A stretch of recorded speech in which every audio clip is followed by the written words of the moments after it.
ಜೀವನದಲ್ಲಿ ತಾರಾಡೋದು ಬೇಕಿಲ್ಲ, ಸುತ್ತಾಟ ಬೇಕಿಲ್ಲ. ನಾವು ಕಲಿಬೇಕಾಗಿರೋದು ಜೀವನದಲ್ಲಿ ಹೊರಗಿ ಕೂತ್ಕೋಬೇಕು. ಸುಮ್ಮನೆ ಅದು ಕಲಿಬೇಕು, ಹೊರಗೆ ಕೂತ್ಕೊಳ್ಳಲ್ಲ, ಹೊರಗಬೇಕು, ಕೂತ್ಕೋಬೇಕು ಜಿತವಾಗಿ. ಸುಮ್ಮನೆ ಅಬ್ಸರ್ವ್ ಮಾಡಿ ಸಾಕು. ಎಲ್ಲ ಅಟೆಂಡ್ ಮಾಡಬೇಕಾಗಿಲ್ಲ, ಎಲ್ಲದಕ್ಕೂ ಅಟೆನ್ಷನ್ ಕೊಡೋ ಅವಶ್ಯಕತೆ ಇಲ್ಲ.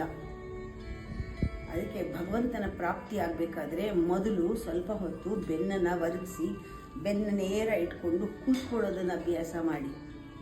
ಭಾಗವತದಲ್ಲಿ ಒಂದು ಶ್ಲೋಕ ಆರಿಸ್ಕೊಳ್ಳಿ, ಕೃಷ್ಣಾಯ ವಾಸುದೇವಾಯ ಹರಯೇ ಪರಮಾತ್ಮನೇ ಪ್ರಣತ ಕ್ಲೇಶನಾಶಾಯ ಗೋವಿಂದಾಯ ನಮೋ ನಮಃ. ಈ ಥರದ್ದೊಂದು 2 ಲೈನ್ದು ಯಾವುದಾದ್ರೂ ಸಿಂಪಲ್ ಆಗಿರೋ ನಾಮ ತಗೊಂಡು ಒಂದು 10 ಸತಿನೋ 15 ಸತಿನೋ ಮನಸ್ಫೂರ್ತಿಯಾಗಿ ಹೇಳಿದ್ರೆ ಭಗವಂತನ ಪ್ರಾಪ್ತಿ ಆಗುತ್ತೆ. ಒಂದು ಶ್ಲೋಕ ಸಾಕು.